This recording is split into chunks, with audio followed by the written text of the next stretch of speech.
you. I was a really happy baby, and I loved learning, especially reading. Started reading when I was 2, using computers when I was 3, and in 2nd grade, my teacher called my mom to tell her that I could type faster than she could, and this all went to my head because when I introduced myself, I would say, "Hi, I'm Hufsa, and I'm gifted." Unfortunately, when I moved to a new school, I was bullied. People were really mean to me.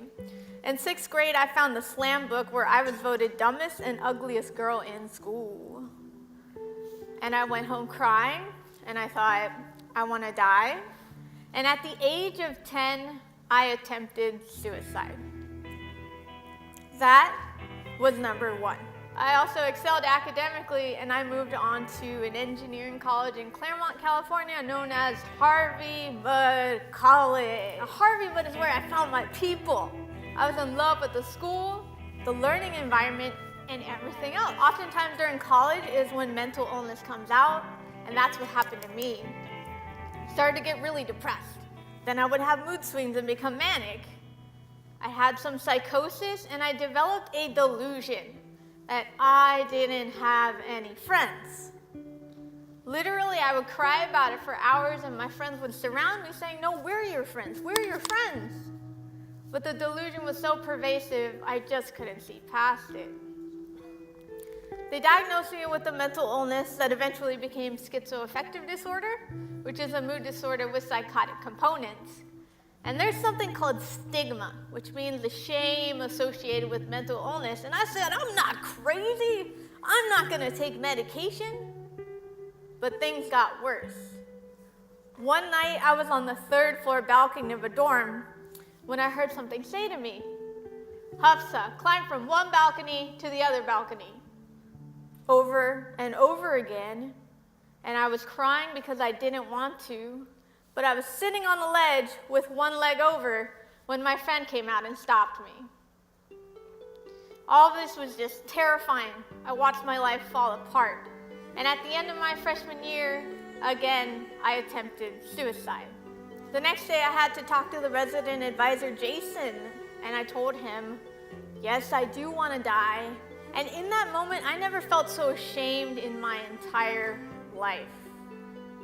But you know what he did? He looked me in the eye, and he said, "Hufsa, you are destined for greatness." In my absolute lowest moment, which it meant so much. I dropped out of college, got on medication, went to therapy, and picked up my beautiful bass guitar. And I returned, became student body president, and graduated from Harvey Mudd College. And I told you about 4 things. And those 4 things were the lowest points in my life, which I call relapses. Because whether it was the first time I fell or if I got better and I fell back, it had the same effect.